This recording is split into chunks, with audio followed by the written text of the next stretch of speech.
Peter. So can you test for glyphosate levels in your soil? Absolutely, absolutely, absolutely.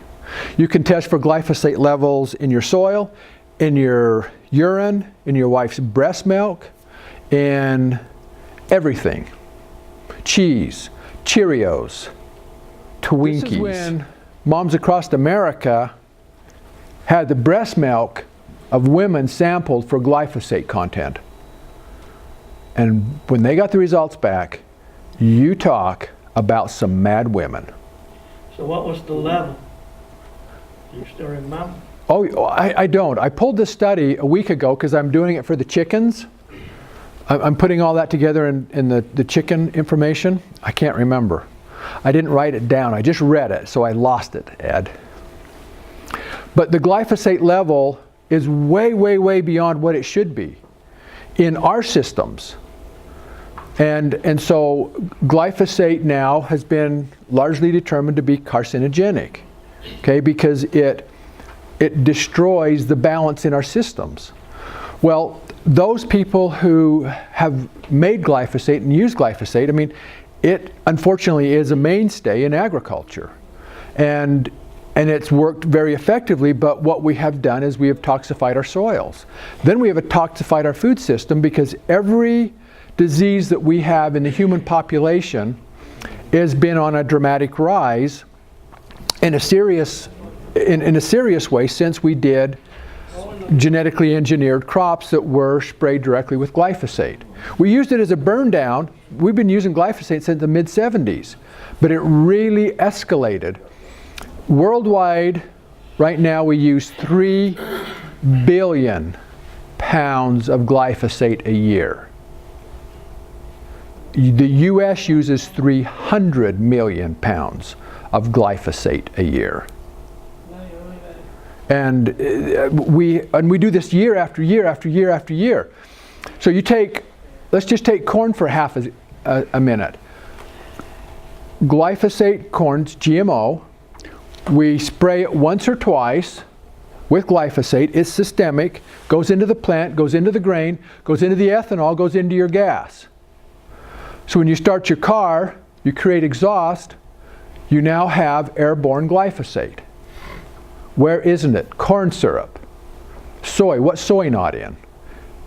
93-95% of corn is GMO. That percent or higher of soybean is GMO. So where don't we have it? Canola, GMO. The vast majority of it.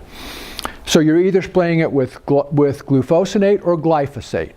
And glufosinate is just a sister product to glyphosate. One was started by Monsanto, the other one was done by Bayer. But they're twin sisters of the same evil mother. So that's what we have out there. And so we have all of these genetically engineered products that go into our food chain, and we just consume these. Well, this glyphosate now is in our systems. It's in our poultry systems. It's in our cattle systems.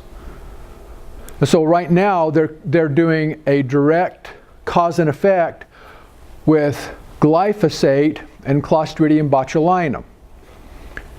And we're now seeing more and more infant deaths from chronic botulism poisoning, because as the children are fed, the breast milk could be coming from the mothers.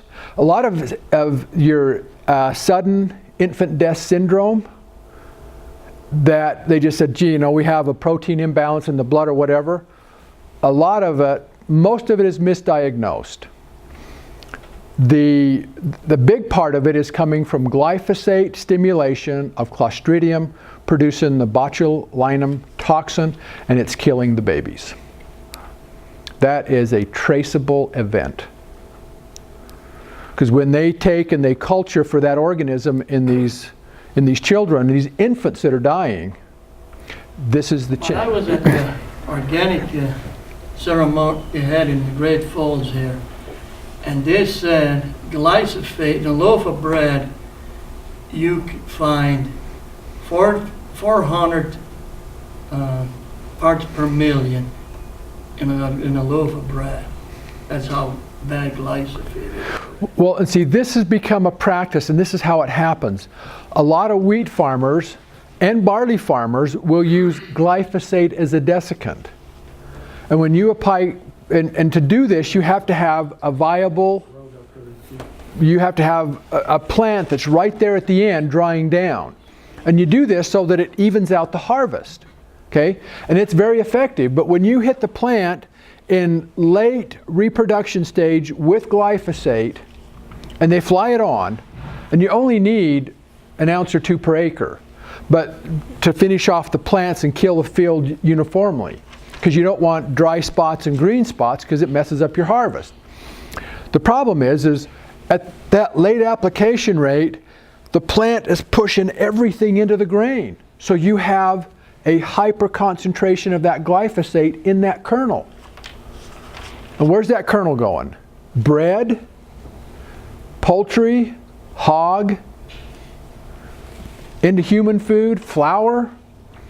It just disseminated. A few years ago, your beer brewers wouldn't take any barley out of certain states because the glyphosate in the barley killed the microbes in the brewing process, and dang, there was no beer. That's scary. Can't let that happen. That was scary.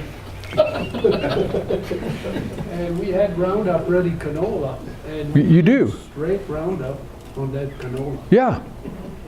And so canola goes into the food chain. How many of you buy canola oil to cook with? Glyphosate in all of that.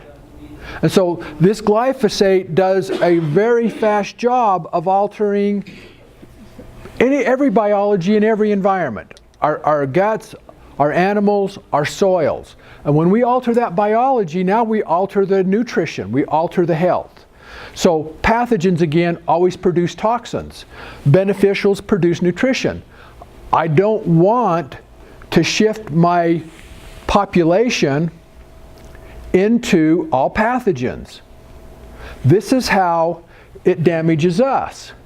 So when we do things that alter our gut microflora, we are producing pathogens that then produce mycotoxins, neurotoxins, vomitoxins in us. Well, we're not designed to handle this kind of stuff. So your gut microflora is going to control 80% of your, 85% of your immune system. Does the same in the soil, same in our animals. And so, which guys are we encouraging? Well, this is the problem. Glyphosate is everywhere in our environment. Everywhere. It's in our water, it's in our air, it's in our soils, it's in our seeds. It's just prolific. So what we have to do, and the defense that we have, is we can't keep putting in a toxin and just have it kill the good guys and push the bad guys. We have to reinforce the soil microorganisms with the good guys. We have to reinforce our gut microflora with the good guys. And this is the problem with agriculture. We're very good at killing things. We are not good at putting the good guys back. That's the balance that stops all of the toxin production and the bad guy overload. We have to put them back in. And then they can deal with the damage to the system. That's how we restore the systems.